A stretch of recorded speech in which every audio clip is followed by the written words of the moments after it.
গঙ্গাসাগর থেকে ফিরতি পথে একটা বিরাট বড় প্রবলেমে পড়ে গেছি। দেখো লাইনে দাঁড়ানো নিয়ে ঝামেলা বেঁধে গেছে। যে রুটে ফেরার কোনো প্ল্যানই ছিল না সেই রুটই আজ আমার লাইফ সেভার। তো এই রুটের সৌন্দর্যটা অন্যরকমই। ভাগ্যিস এই রুটটা চুজ করেছিলাম, না হলে আজকে বাড়ি ফিরতে পারতাম না। একমাত্র এই রুটেই জোয়ার ভাটার কোনো সমস্যা নেই।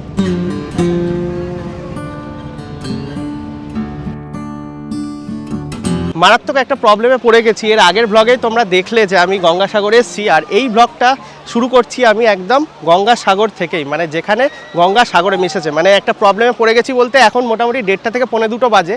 আর গঙ্গাসাগর যে অ্যাপ রয়েছে সেই অ্যাপে চেক করে দেখলাম 2:15 পর কচুবেড়িয়া লট 8-এর মধ্যে কোনো ভেসেল চলাচল করবে না। মানে প্রবলেমে পড়ে গেলাম, আমাকে তো আজকে ফিরতেই হবে।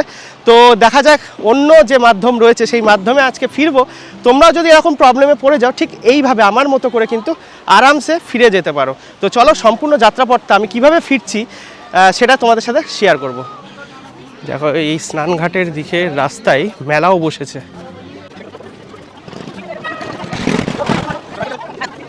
তো একদম স্নানঘাট থেকে কিন্তু হেঁটে হেঁটে যাচ্ছি, এখানে মেলাও বসেছে। স্নানঘাট থেকে হেঁটে গিয়ে দেখি টোটো কোথায় পাই, তারপরে যেভাবে যাব সেটা তোমাদের সাথে শেয়ার করব। স্নানঘাট থেকে চলে এসেছি, এখানে টোটো স্ট্যান্ড রয়েছে। তো দেখো এই দাদার টোটোতে উঠে গেছি একদম স্নানঘাট থেকে। এই টোটো করে পৌঁছে যাব বাস স্ট্যান্ড।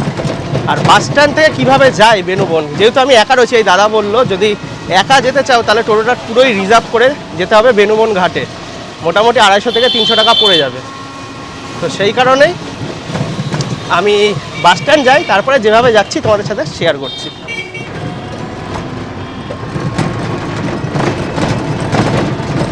তো এই মুহূর্তে নেমে গেছি বাস স্ট্যান্ডে।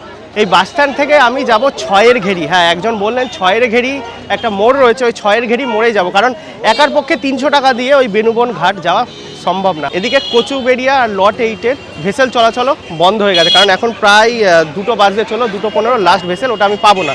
তো সেই কারণেই বেনুবনে যাব। বাস স্ট্যান্ড তো চলে এসেছি, আর এখান থেকে আমি যাব 6-এর ঘেরি। একটা মোড় রয়েছে, ওই 6-এর ঘেরি মোড় গিয়ে আবার ওখান থেকে টোটো করতে হবে। এইভাবেই যাব, কারণ একার পক্ষে আমার 300 টাকা দেওয়া সম্ভব না। তোমরাও চাইলে, তোমরা যদি 1-2 আসো তাহলে এইভাবে তোমরা যেতে পারো। তো দেখো এখন এই যে ম্যাজিকে করে যাচ্ছি বেনুবনের উদ্দেশ্যে, মানে ম্যাজিকে করে এখান থেকে যাব 6-এর ঘেরি ঘাট, তারপরে ওখান থেকে বেনুবন যাব। আর এই হচ্ছে ম্যাজিক। ম্যাজিকের ভাড়াও 20 টাকা। তো দেখো এই ভাইয়েরা এসছে মহারাষ্ট্র থেকে, এনাদের সাথে আলাপ হলো।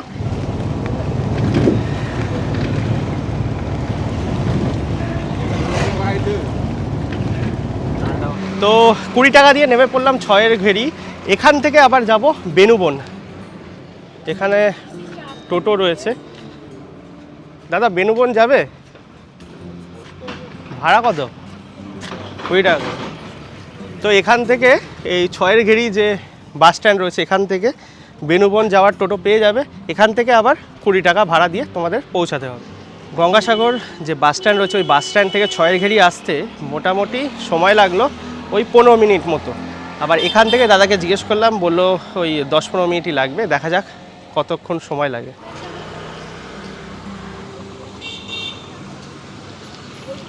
আমাদের টোটো ছেড়ে দিল বেনুবন ঘাটের উদ্দেশ্যে।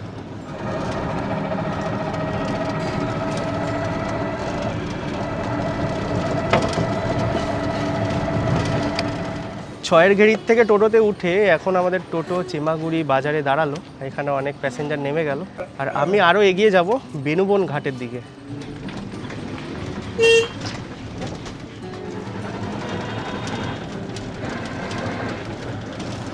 রাস্তাটা কিন্তু খুবই সুন্দর, পাশ দিয়ে বেনুবন নদী যাচ্ছে আর তার পাশ দিয়ে রাস্তা খুব সুন্দর। কিন্তু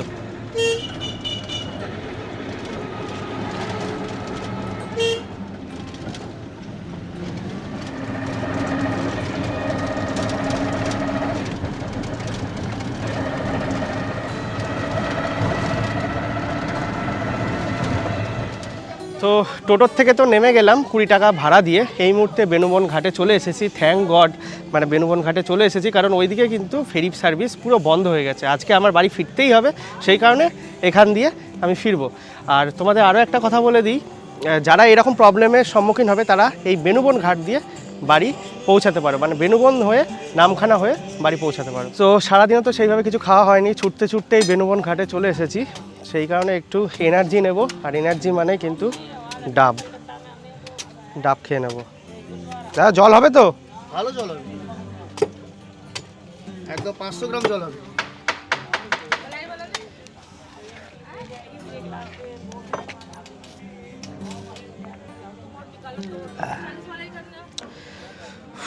মানে শান্তি। এখানে যে 3টে যে লঞ্চ রয়েছে ওটাও পেয়ে যাব, আর সেই কারণে এখন একটু ডাবের জল খেয়ে নিচ্ছি। ডাবের জল খেয়ে নিলাম, আর এদিকে দেখো অলরেডি লাইন পড়তে শুরু করে দিয়েছে। একটু পরেই আমাদের লঞ্চ চলে আসবে, আর এই পথেই আমি ফিরবো।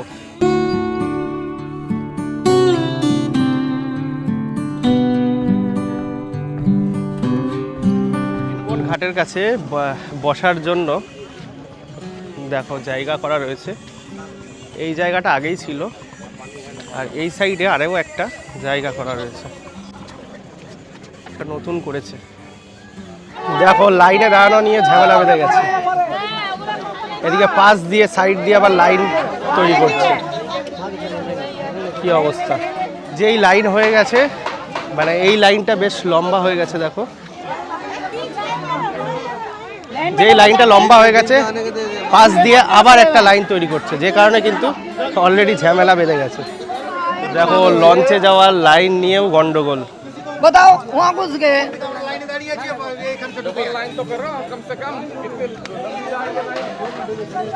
অলরেডি আমাদের লঞ্চ চলে এসেছে, এবার লাইন দিয়ে আমরা আস্তে আস্তে ফেরির দিকে যাচ্ছি।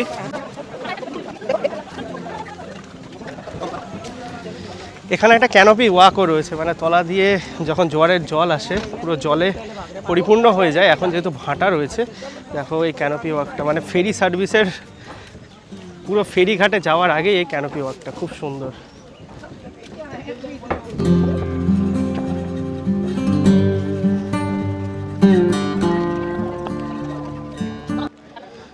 তো দেখো উঠে পড়লাম, রাখতে পারবে তো? হ্যাঁ, আর এই লঞ্চে তলায় গিয়ে বসতে হবে। বসে গেছি বেনুবন নামখানার লঞ্চে। আর একমাত্র এই ফেরি সার্ভিস জোয়ার ভাটার ওপর নির্ভর করে না, সেই কারণেই এতটা ভিড়। ওদিকে তো ফেরি সার্ভিস বন্ধ।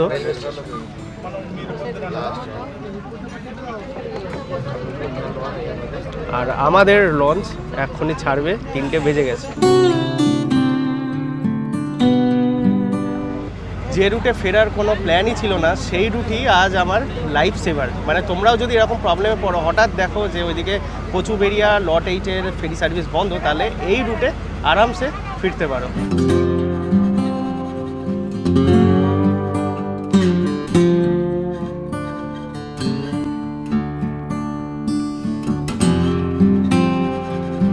দেখো এখানেও প্রচুর পরিযায়ী পাখি সমাগম ঘটেছে।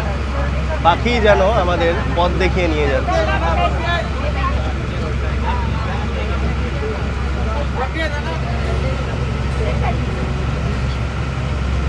এই মুহূর্তে আমরা মুড়িগঙ্গা নদী দিয়ে নামখানার উদ্দেশ্যে রওনা দিয়েছি,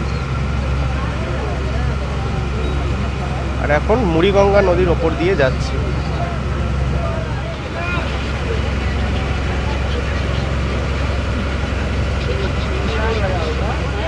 দেখো এতক্ষণ তো ভেতরে ছিলাম, এখন বাইরে এসেছি। খুব সুন্দর ওয়েদার, আর এই রুটটা কিন্তু এই রুটের সৌন্দর্যটা অন্যরকমই। দেখো পুরো সামনে বসে রয়েছি, আর চারিদিকে দেখো কত পাখি, অসাধারণ লাগছে। এখন আমরা মুড়িগঙ্গার ওপর দিয়ে যাচ্ছি।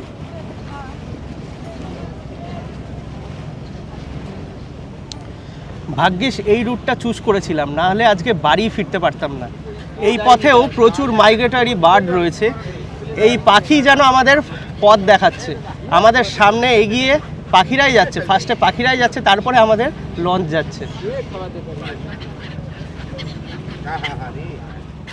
বেনুবন নামখানা ফেরি সার্ভিসের চার্টটা আমি স্ক্রিনে দিয়ে দিচ্ছি, তোমরা কাইন্ডলি দেখে নাও। দেখো এই দাদা খাবার দিচ্ছে আর পাখিগুলো একদম হাতের কাছে চলে এসছে। ও কি ক্যাচ! একমাত্র এই রুটেই জোয়ার ভাটার কোনো সমস্যা নেই।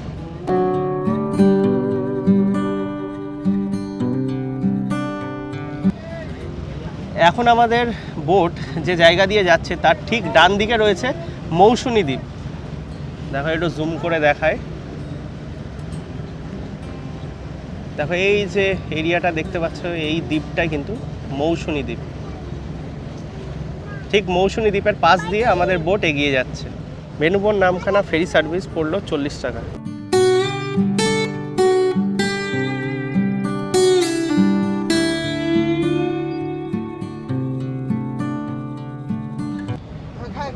দেখো বাংলাদেশের জাহাজ।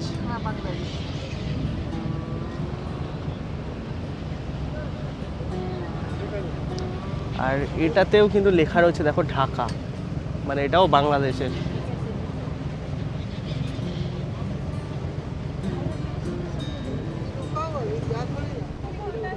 দেখো এই মুহূর্তে হাতানিয়া দোয়ানিয়া নদীতে আমরা প্রবেশ করছি।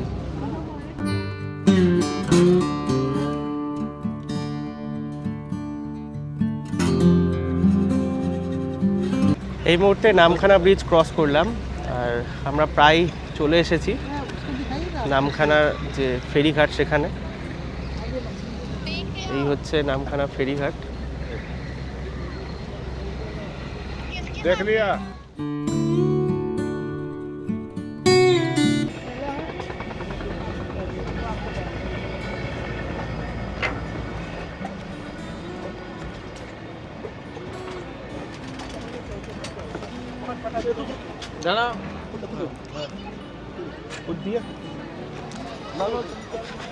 পৌঁছে গেলাম নামখানা। ভাগ্যিস এই রুটটা চুজ করেছিলাম, না হলে আজকে আমাকে ওইখানেই থেকে যেতে হতো, বাড়ি আর ফিরতে পারতাম না। তো থ্যাংক গড আমি পৌঁছে গেলাম নামখানা। আর সামনে নামখানা স্টেশন যাওয়ার জন্য টোটোও রয়েছে। টোটো তো ছেড়ে দিল, আর টোটো ভাড়া বললো এখান থেকে স্টেশন 15 টাকা, মোটামুটি 1.2 কিলোমিটার। তোমরা চাইলে পায়ে হেঁটেও যেতে পারো, আমি যেহেতু ট্রেন ধরবো সেই কারণে উঠে গেলাম টোটোতে।